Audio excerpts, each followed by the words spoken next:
There are landscapes that do not feel inhabited, but guarded. In the far eastern reaches of Russia, the vast wilderness of the Kamchatka Peninsula stretches between ocean and volcano, where fire and ice exist in uneasy balance. Snow-covered peaks rise above steaming valleys, their slopes marked by ancient eruptions that reshape the land without witness. Plumes of smoke drift from volcanic craters, thin and steady, as if the earth is breathing through hidden vents. Rivers cut through blackened rock, carrying glacial meltwater across terrain that still feels unsettled. There are no cities here pressing against the horizon, no constant hum of movement, only wind moving across open tundra. Bears wander along riverbanks during salmon runs, their presence natural and unannounced, as much a part of the land as stone and steam. Clouds gather quickly, wrapping mountains in shifting shadow before dissolving just as suddenly. The ground feels layered, unstable, shaped by heat beneath and frost above. Standing within this vast isolation, it becomes clear that Kamchatka does not welcome or reject, it simply remains. Silence here is not peaceful, it is immense. And in that immensity, the line between survival and beauty feels thinner than expected. The peninsula does not perform its wildness, it sustains it quietly. And for a moment, in that expanse of smoke, snow, and shadow, the world feels larger than memory can contain.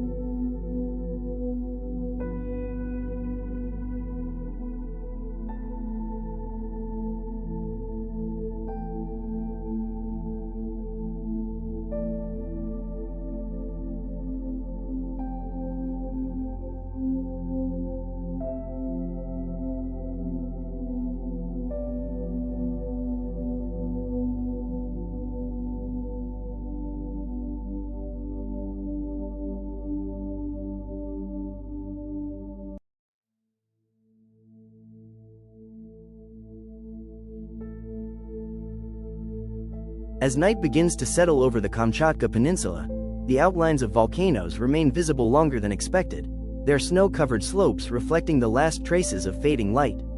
Steam continues to rise from geothermal vents, faint against the darkening sky, as if the earth refuses to cool completely. The temperature drops quickly, and frost forms along riverbanks where glacial water moves in near silence.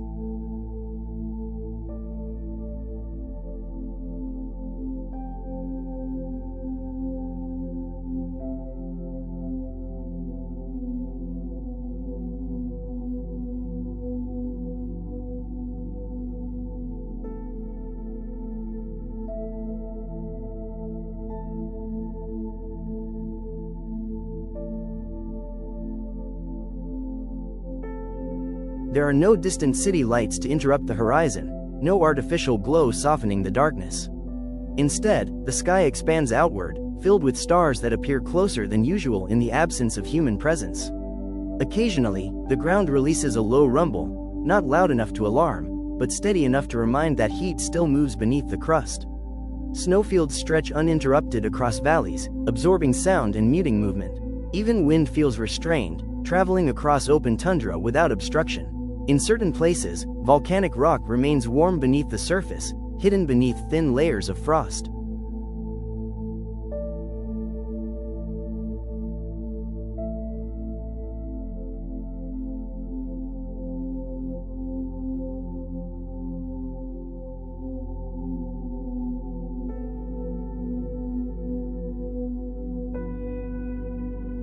The contrast between fire and ice feels immediate, not symbolic, but physical. There are moments when the air feels suspended, as if waiting for something to shift beneath the surface. But nothing dramatic occurs, no eruption, no collapse, only the steady continuation of geological tension.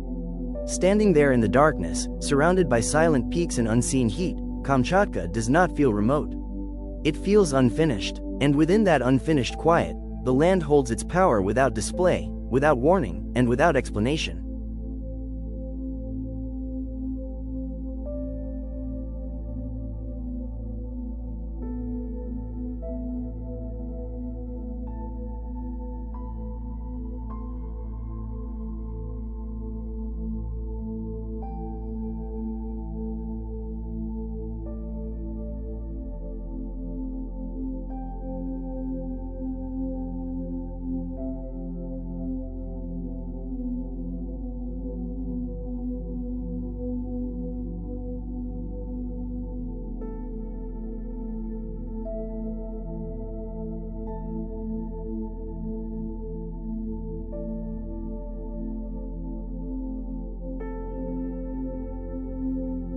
Across the vast expanse of the Greenland ice sheet, ice stretches beyond the horizon in every direction, forming a frozen landscape so wide and uninterrupted that distance begins to lose its structure, where snow and sky merge into a single pale field and the world feels reduced to light, wind, and silence. The surface appears motionless, yet beneath layers compacted over thousands of years, glaciers shift slowly forward, carving invisible paths toward the sea, their movement too gradual to witness but powerful enough to reshape coastlines over time. Wind moves steadily across the ice, lifting fine sheets of snow into the air like drifting smoke, erasing footprints and softening edges until the land looks untouched again, as though human presence dissolves almost instantly against the scale of frozen terrain.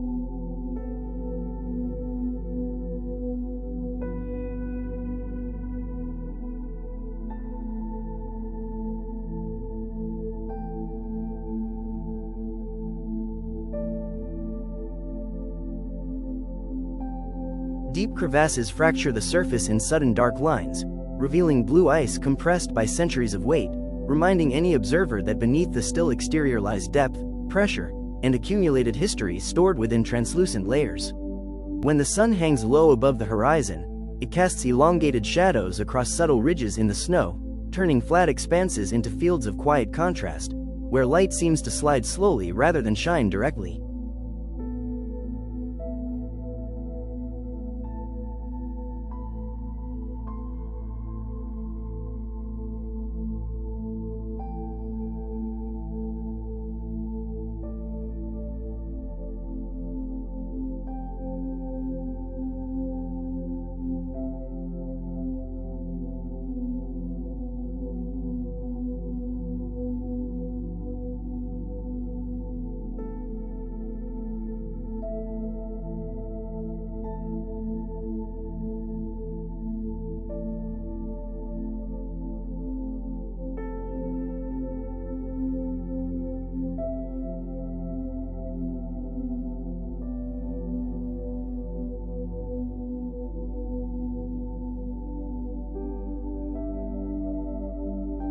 There are no forests to interrupt the skyline, no cities pressing against the distance, only curvature and cold air stretching outward without resistance, creating a sensation not of emptiness, but of magnitude.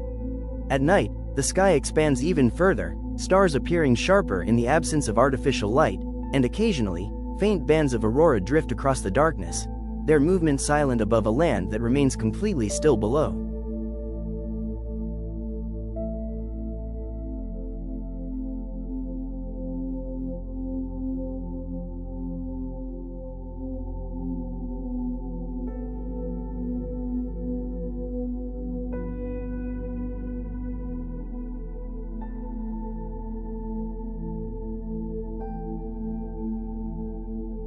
Standing within that expanse, surrounded by ice that predates memory, one begins to understand that Greenland does not resist time or accelerate it. It simply endures, vast and unhurried, holding its silence without explanation.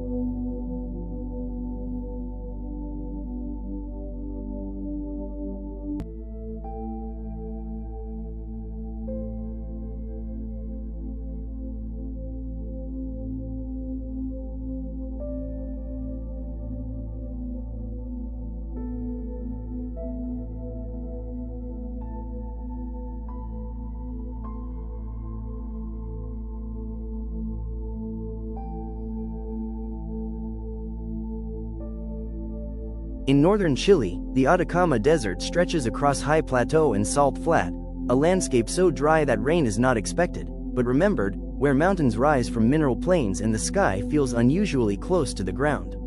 The soil shifts between rust, ochre, and pale salt white, shaped by wind that moves without obstruction across terrain that has remained exposed for millions of years, its silence sharpened by the absence of vegetation. Salt crust fractures beneath careful footsteps, revealing brittle layers formed by evaporation rather than erosion, while distant volcanoes stand along the horizon like still sentinels marking the boundary between earth and sky.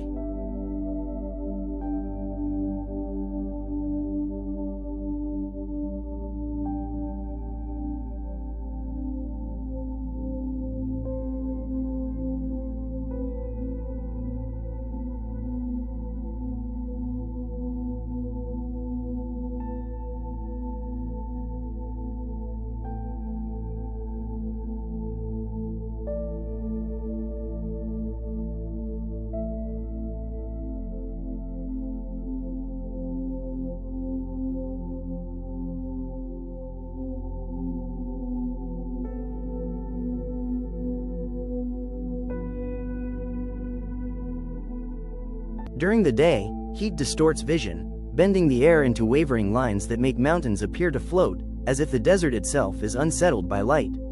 Lagunas shimmer unexpectedly within the dryness, pools of turquoise reflecting snow-capped peaks in near-perfect symmetry, their stillness contrasting with the harshness surrounding them. As evening approaches, the temperature drops quickly, replacing heat with a sudden clarity, and shadows stretch long across dunes that seem to shift without moving.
At night, the sky above Atacama becomes one of the clearest on Earth, stars emerging in overwhelming density, their brightness uninterrupted by humidity or artificial glow. Standing beneath that immense canopy, surrounded by land that rarely changes and air that carries almost no moisture, the desert does not feel empty, it feels suspended, as though time passes here differently than elsewhere.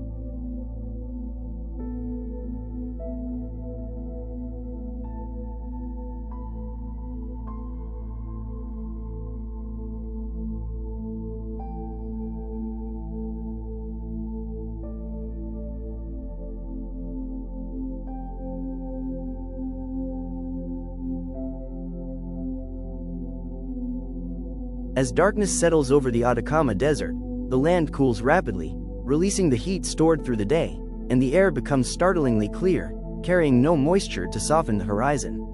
The sky does not gradually fill with stars, it reveals them all at once, dense and unfiltered, stretching in every direction with a clarity rarely seen elsewhere on Earth. The Milky Way arches overhead in pale luminosity, appearing almost textured, as though light itself has weighed against the depth of space.